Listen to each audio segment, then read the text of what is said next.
March 8, 2011 ಅಂತಾರಾಷ್ಟ್ರೀಯ ಮಹಿಳಾ ದಿನಾಚರಣೆ ನಡೆಯಿತು. ವಾಸ್ತವವಾಗಿ ಈ ಮಹಿಳಾ ದಿನಾಚರಣೆ ಆರಂಭ ಆಗಿ 100 ವರ್ಷಗಳನ್ನು ತಲುಪಿದ ಸಂದರ್ಭ ಅದು. ಆ ಸಂದರ್ಭದಲ್ಲಿ ನಾನು ಮೈಸೂರಿನಲ್ಲಿ ಒಂದು ಕಾರ್ಯಕ್ರಮವನ್ನು ಆಯೋಜನೆ ಮಾಡಿದ್ದೆ.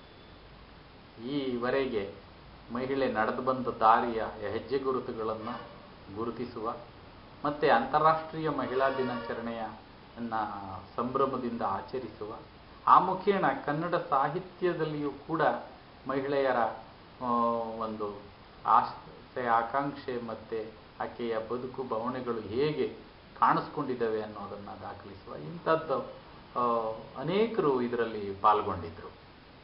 ಮನು ಚಕ್ರವರ್ತಿ ಮತ್ತು ಶ್ರೀಮತಿ ಶಶಿ ದೇಶಪಾಂಡೆ, ಹಾಗೆ MS Ashadevi, BN Sumitrabai, ಮಮತಾಜಿ Sagar, KS Vaishali, ಈ ಥರದ ಅನೇಕ ಮಹಿಳೆಯ ಅಧ್ಯಯನದಲ್ಲಿ ಆಸಕ್ತಿ ಇರುವ, ಇವತ್ತಿಗೂ ಅದೊಂದನ್ನು ಒಂದು ಚರ್ಚೆಯಾಗಿ ಬೆಳೆಸ್ತಾ ಇರುವಂತಹ ಅವ್ರನ್ನೆಲ್ಲ ಅಲ್ಲಿ ಒಂದು ವೇದಿಕೆಯಲ್ಲಿ ತಂದು ಅವರಿಂದ ವಿಚಾರಗೋಷ್ಠಿಯನ್ನು ನಡೆಸಲಾಗಿತ್ತು.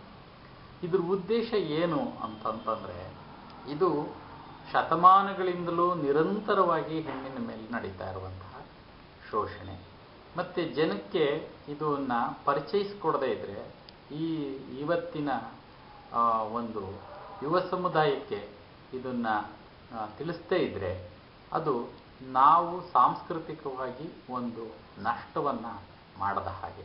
ಏಕೆಂದರೆ ಪ್ರತಿ ಜೀವಿಗೂ, ಹುಟ್ಟಿದ ಪ್ರತಿ ಜೀವಿಗೂ ಬದುಕಿನ ಹಕ್ಕಿರುತ್ತೆ, ಬದುಕಬೇಕು, ಮತ್ತು ತನ್ನ ಶಕ್ತಿಯಾನುಸಾರ, ಪ್ರತಿಭೆಯಾನುಸಾರ ಅದು ಬೆಳಕಿಗೆ ಬರಬೇಕು, ಬೆಳಿಬೇಕು.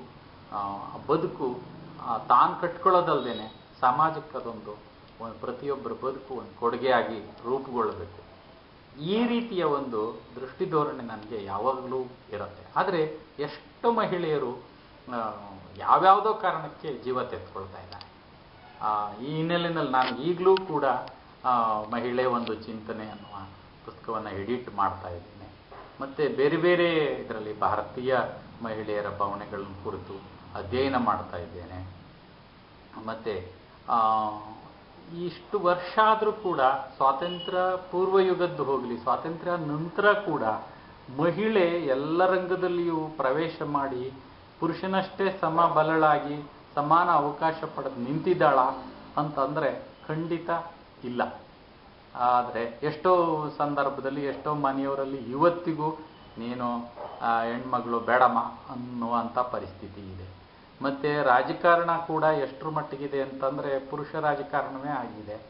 ಕೇಂದ್ರ ಸರ್ಕಾರ ಈಗಾಗಲೇ ನಾನು KS ಪರೀಕ್ಷೆ ತೊಗೊಂಡಾಗ 94-95 ಸಂದರ್ಭದಲ್ಲೇ ವಿಮೆನ್ ಬಿಲ್ ಇದೆ, ಅದು ಇಷ್ಟರಲ್ಲೇ ಪಾಸಾಗತ್ತೆ, 33% ಮಹಿಳೆಯರಿಗೆ ಮೀಸಲಾತಿ ಕಲ್ಪಿಸಲಾಗಿದೆ ಅಂತ ಎಲ್ಲ ಪ್ರಸ್ತಾಪ ಆಗ್ತಾ ಇತ್ತು.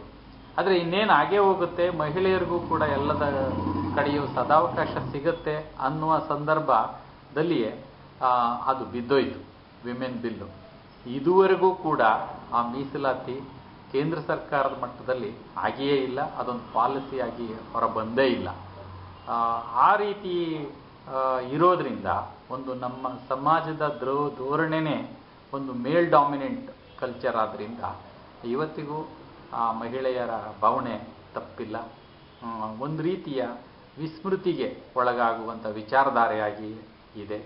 ಮತ್ತು ಎಲ್ಲರ ಅವಜ್ಞೆಗೆ, ತಿರಸ್ಕಾರಕ್ಕೆ ಒಳಗಾಗ್ತಾ ಇದ್ದಾಳೆ ಮಹಿಳೆಯರು, ತಪ್ಪಿಲ್ಲ. ಅಂಥ ಸ್ಥಿತಿಯಲ್ಲಿ ಇನ್ನೂ ಹೆಚ್ಚು ಹೆಚ್ಚು ಈ ಬಗ್ಗೆ ಅಧ್ಯಯನಗಳಾಗಬೇಕು, ಅರಿವು ಮೂಡಿಸುವ ಕಾರ್ಯಕ್ರಮ ಆಗಬೇಕು, ಒಬ್ಬ ಅನ್ಯಾಯ ಆದವ್ರಿಗೆ ನ್ಯಾಯ ದೊರಕಿಸಿಕೊಡುವಂಥ ಕೆಲಸಗಳಾಗಬೇಕು. ಆ ನಿಟ್ಟಿನಲ್ಲಿ ನಾನು ಇನ್ನು ಮುಂದೆಯೂ ಕೂಡ ತೊಡಕೊಳ್ಳುವಂಥ ಉದ್ದೇಶವನ್ನು ಇಟ್ಕೊಂಡವನಾಗಿರುತ್ತೆ.